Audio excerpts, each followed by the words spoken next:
Good morning students, आप सभी का स्वागत है। दोस्तों, आज हम अध्ययन करने वाले हैं संचार माध्यमों को समझना। टेलीविज़न पर आपका पसंदीदा प्रोग्राम कौन सा है? रेडियो पर आपको क्या सुनना अच्छा लगता है? प्रायः आप कौन से अखबार या पत्रिकाएं पढ़ते हैं? क्या आप इंटरनेट पर सर्फिंग करते हैं? आपको उसमें सबसे उपयोगी क्या लगता है? क्या आप उस एक शब्द को जानते हैं जो प्राय सामूहिक रूप से रेडियो, टीवी, अखबार, इंटरनेट और संचार के अन्य साधनों के लिए प्रयोग में लाया जाता है? और यह शब्द है मीडिया। इस पाठ में आप मीडिया यानी संचार माध्यमों के बारे में विस्तार से पढ़ेंगे। आप जानेंगे कि यह कैसे काम करता है और कैसे हमारे प्रतिदिन के जीवन को प्रभावित करता है। क्या आप किसी एक ऐसी चीज़ को याद कर सकते हैं जो आपने इस सप्ताह संचार माध्यमों से सीखी हो?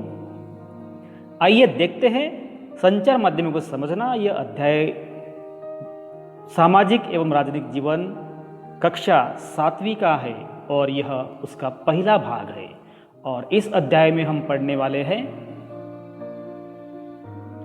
संचार माध्यम का अर्थ, संचार माध्यम और तकनीक, संचार माध्यम और धन, संचार माध्यम और लोकतंत्र, इन मुद्दों पर चर्चा करेंगे। सबसे पहले हम समझने की कोशिश करते हैं कि संचार माध्यम, यह जो शब्द है, इसको अंग्रेजी के लिए पर्यायी शब्द है मीडिया। और मीडिया अंग्रेजी के मीडियम शब्द से बना हुआ है और यह इस मीडियम शब्द का बहुवचन है। और इसका तात्पर्य होता है कि उन विभिन्न तरीकों से जिनके द्वारा हम समाज में विचारों का आदान प्रदान करते हैं। तो हम जब अपने विचारों का आदान प्रदान करते हैं जिस माध्यम से या जो चीज़ से, उसको हम बोलते हैं मीडिया। और मीडियम का अर्थ होता है माध्यम। मतलब क्या है? एक चीज़ से दूसरी चीज़ तक पहुंचाने के लिए जिस साधन का इस्तेमाल किया जाता है वो है माध्यम। तो मान लीजिए मैं यहाँ आपको पढ़ा रहा हूँ, आप वो पढ़ रहे हैं, लेकिन आप क्या चीज़ इस्तेमाल कर रहे हैं यहाँ? एक तो आप मोबाइल इस्तेमाल करते हैं, आप या कंप्यूटर का इस्तेमाल कर रहे हैं। तो ये मोबाइल और कंप्यूटर ये हमारे पढ़ने का या सीखने का ये माध्यम बन गया है और इसीलिए हम इसको संचार माध्यम कह सकते हैं। जैसे टीवी है, रेडियो और अखबार संचार माध्यमों के ऐसे रूप है जिनकी पहुंच लाखों लोगों तक है, देश और विदेश के जन समूहों तक है और इसीलिए इनको हम जनसंचार माध्यम या अंग्रेजी में इसको हम मास मीडिया भी कहते हैं। तो इस तरह से हम मास मीडिया के जरिए हम तक इतने सारे संदेशे आते हैं।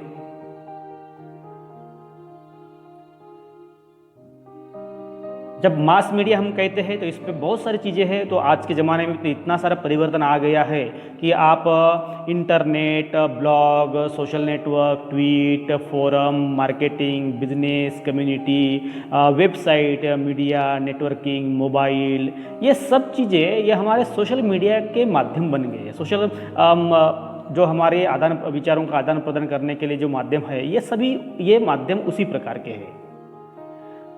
दूसरा मुद्दा है हमारे सामने संचार माध्यम और तकनीक। आपके लिए संभवतः संचार माध्यमों के बिना अपने जीवन की कल्पना करना भी कठिन है। बिल्कुल सही। जनसंचार माध्यमों के लिए प्रयोग में जो तकनीकी या प्रौद्योगिकी हम इस्तेमाल करते हैं वह प्रौद्योगिकी निरंतर बदलती रहती है। मतलब कि उसमें कुछ ना कुछ ऐसा अपडेट होता रहता है, उसमें परिवर्तन होता रहता है और इस तकनीक ने हमारे जीवन के बारे में सोचने के ढंग में भी परिवर्तन लाती है। क्योंकि जिस प्रकार से हम पहले के ज़माने में जब तकनीकी नहीं थी, टेक्नोलॉजी नहीं थी, प्रौद्योगिकी नहीं थी, उस वक्त का जीवन अलग था और आज का जीवन अलग है। इसका मतलब जो तकनीकी का आविष्कार हो रहा है या तकनीक जो परिष्कृत हो रही है उससे हमारे जीवन को भी प्रभावित करते हैं। टेलीविज़न के कारण हम अपने आप को विश्व समाज का एक सदस्य समझने लगे हैं।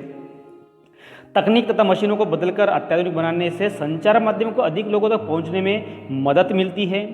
टेलीविज़न ने दुनिया को बहुत पास ला दिया है। अभी यहाँ हम समझने की कोशिश करते हैं कि ये किस तरह से हुआ है कि आज हमारे जो टेलीविज़न के बिना जीवन की कल्पना करना कठिन है। टेलीविज़न के कारण हम अपने आप को विश्व समाज का एक सदस्य समझने लगे हैं।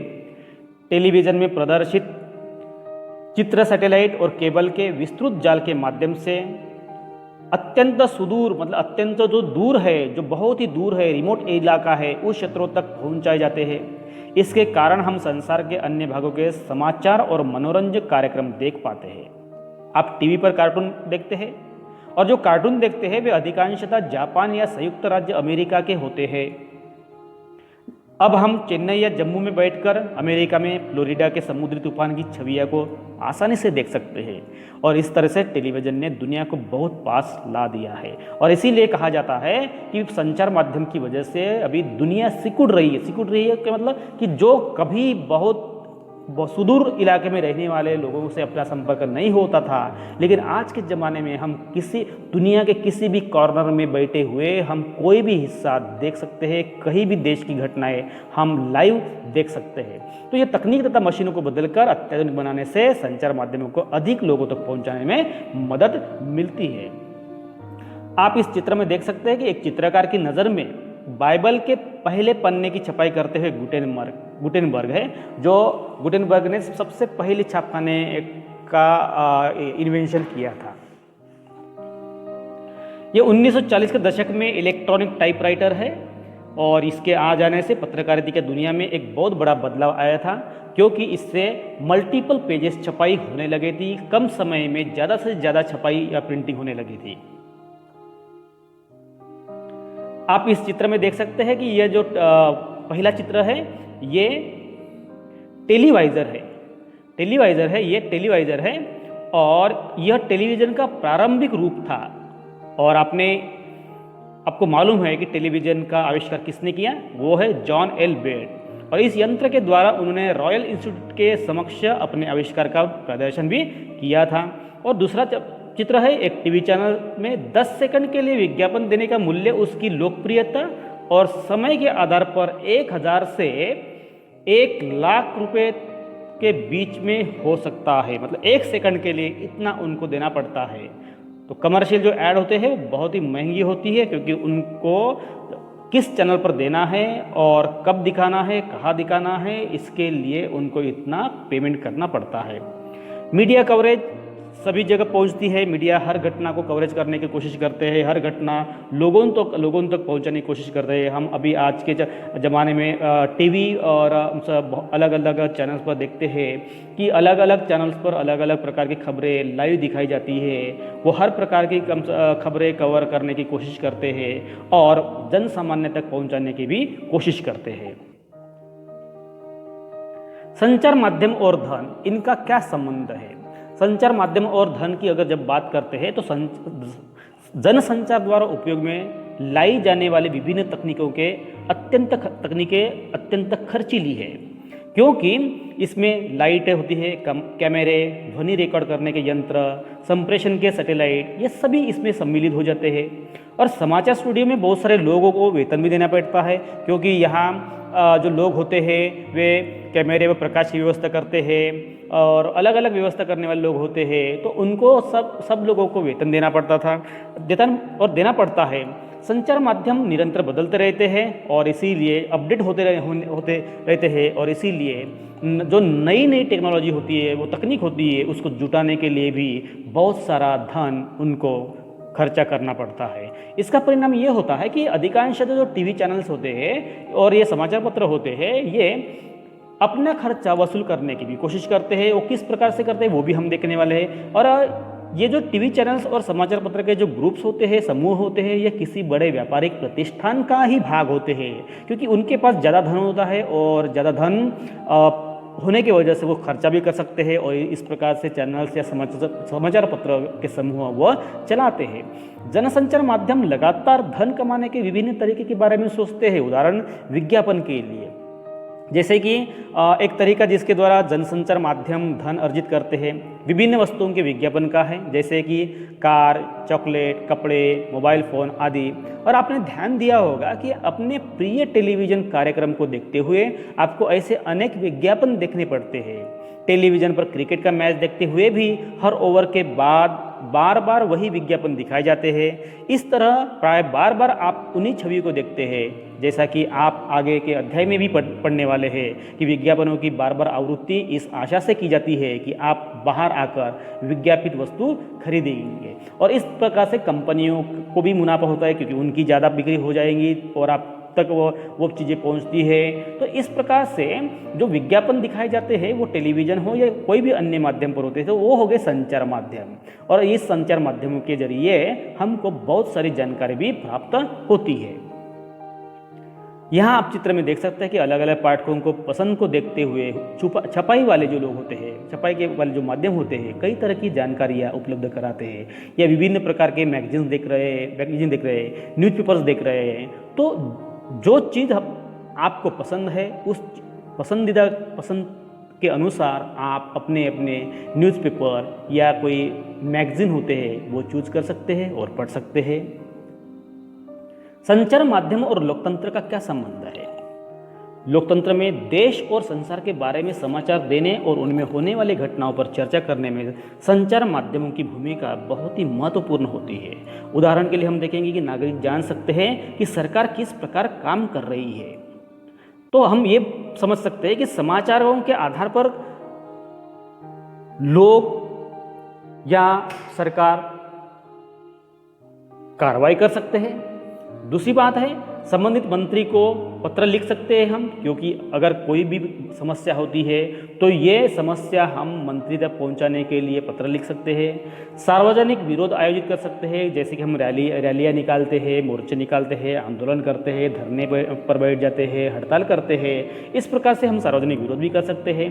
हस्ताक्षर अभियान भी चलाया जा सकता है। तो ये संचार माध्यम के वजह से हम सरकार तक हमारी आवाज़ या हमारी समस्या या हमारी मांगे जो होती है वो हम उन तक पहुंचा सकते हैं। इस प्रकार सरकार से पुनः उसके कार्यक्रम पर विचार करने का भी आग्रह कर सकते हैं। और संचार माध्यम की जानकारी संतुलित होनी चाहिए। ये मुद्दा जो है, ये मुद्दा हम आगे की स्लाइड में पढ़ने वाले हैं। तो इस प्रकार सरकार से पुनः उसके कार्यक्रमों में विचार करने का आग्रह भी कर सकते हैं। अभी ये देखिए कैसे, किस प्रकार से, जैसे सरकार ने कोई कानून पारित किया गया है, लेकिन जो कानून बनाया गया है कि जैसे फिलहाल अभी सरकार ने कृषि विधेयक किसानों के लिए जो कृषि विधेयक है उसको पारित किया गया है, लेकिन बहुत सारे लोग उसका विरोध कर रहे हैं, लेकिन कुछ उसका समर्थन भी कर रहे हैं। तो जो विरोध कर रहे हैं वो विरोध इसीलिए कर रहे हैं कि उनका कहना है कि सरकार ने जो कानून बनाया गया है वो जो किसान लोग हैं इनके हितों के खिलाफ होता है, उनको भारी नुकसान भी हो सकता है, या जो अमीर लोग होते हैं या जो व्यापारी लोग होते हैं इनको ज़्यादा फायदा हो रहा है, और इसीलिए सरकार पर वो दबाव बना रहे हैं। संचार माध्यम में लिखकर, रैलियाँ निकालकर, रास्ता रोक कर, इस प्रकार से वो सरकार पर दबाव बनाते हैं कि वो लिया गया जो निर्णय है वो फिर से उस पर पुनर्विचार करे,